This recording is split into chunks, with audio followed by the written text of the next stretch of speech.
Being an entrepreneur is a lot like being a playwright. You imagine a world, bring characters to life, and shape a story that moves people to action.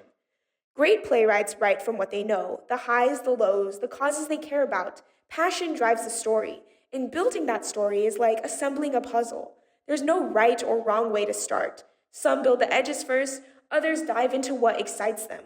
But eventually, every piece has to come together. That's why being an entrepreneur is like being a playwright, crafting a vision piece by piece, discovering the picture as you go. Imagine a jigsaw puzzle where the four pillars of clarity, the problem, character, setting, and solution, anchor the corners. One of these pillars is usually your spark, a character you care about, or a setting you've lived. The puzzle pieces are blank until you start flipping them over. This is your entrepreneurial journey, building the big picture while sharpening each piece along the way. Picture an XY axis.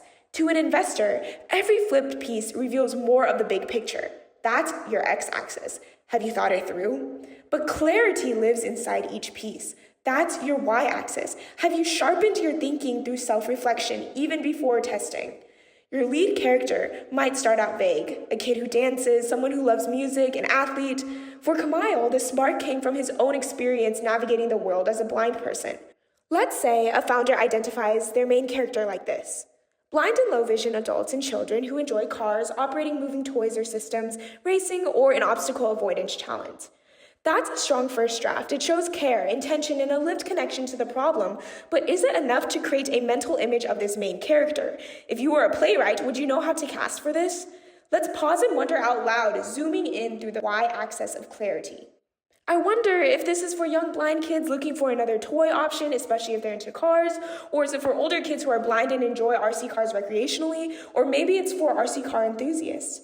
With the y-axis, one thing we're trying to figure out is how well-defined this character really is, not just a blind person, but this blind person. Wondering out loud and jotting the thoughts down help us understand. Are they unable to use off-the-shelf toy store RC cars?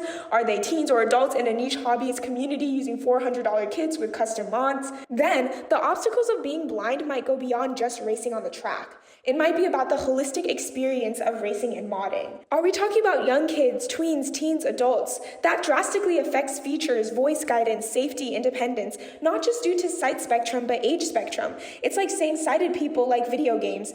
True, but what kind? What platform? For fun, socializing, or competition? This isn't about being right or wrong. It's about recognizing that risk lives in vagueness. When we clarify, we don't just describe better, we design better. Every piece we sharpen doesn't just add detail. It changes how we see the whole picture. This character is not just a puzzle piece. It's where the story begins.